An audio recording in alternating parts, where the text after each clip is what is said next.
Nuk dihet a do të ketë protesta sërish, por pa kënaqësi, po se po. Ky është disponimi i bizneseve të mëdha, ka shi paralajmërimit të valës së dytë të liberalizimit të tregut të energjisë, që pritet të fillojë më 1 prill. Ankesa më e madhe është e mosgjedhja e problemit të ndërprerjeve të papritura të energjisë, që shkaktuan dëme në makineri e pajisje gjatë valës së parë. Derisa edhe gjykata në vendimin e fundit nxorri një mori themi shkeljesh që u bën gjatë këtij procesi, unë nuk e di çfarë logjike ka mu bën tash edhe faza 2. Për çka është më e keqe është se që nga dhjetori i vitit kaluar, bizneset që kanë dalë në treg të hapur, që këta po e quajnë të hapur, të energjisë, ne e quajmë treg të dhunshëm të energjisë, është bën,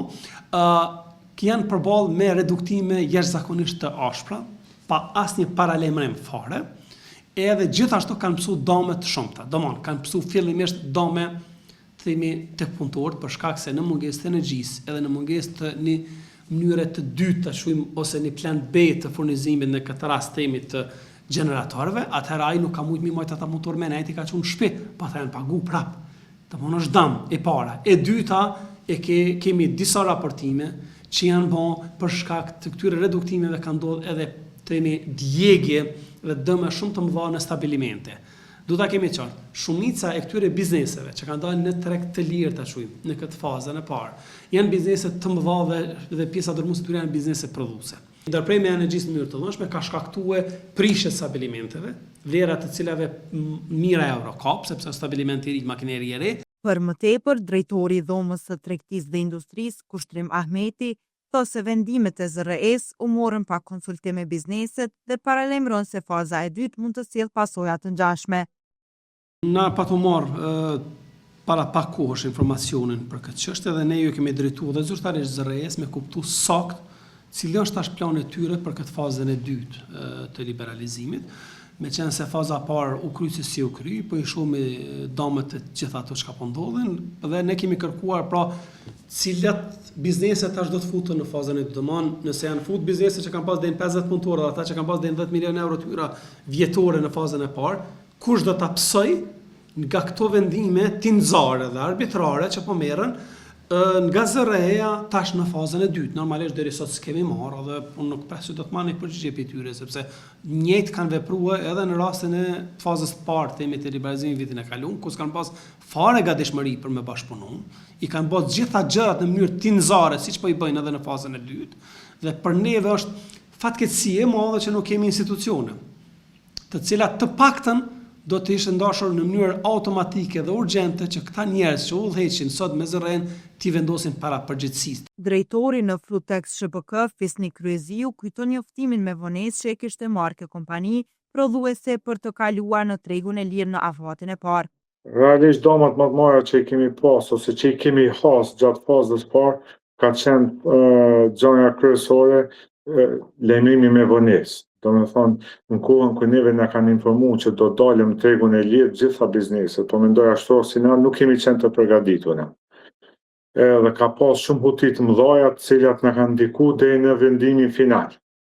Po e marr si shembull një ndër to ka qenë kur neve na kanë thonë që filloni të hulumtoni për kompani të cilat mirën me shitblerjen e rrymës, kurse në treg nuk ka ekzistuar asnjë, përveç Keskos. Të lashët tjera ishin të dëmshme për prodhimin dhe makinerin, por edhe për menaxhimin e shpenzimeve. Nuk i kemi pritë që ndryshimi i çmimit me qenë mbi 100% për çmimit aktual cili ne jemi kont duke u furnizuar me energji elektrike. Dhe në kontratat kur i kemi nënshkruar në tregun e lirë, ka qenë që do të informohemi paraprakisht në momentin kur do të ketë reduktimet e energjisë elektrike. Ato nuk kanë ndodhur gjitha rastet më na informu, ka pasur raste të cilat nuk na kanë informu fare, të cilat kanë ndikuar goxha shumë në procesin e prodhimit, duke ditë se linjat e tanishme, s'po them vetëm linjat tona, po dhe prodhuesit tjerë kosovar i kemi avancuar linjat dhe një ndërprerje si kjo na ka kushtuar si në kosto në dëmtimin e produktit, po gjithashtu edhe në daljen për programimit të linjave, të cilat pastaj po janë shumë me kosto të mëdha për të rregulluar.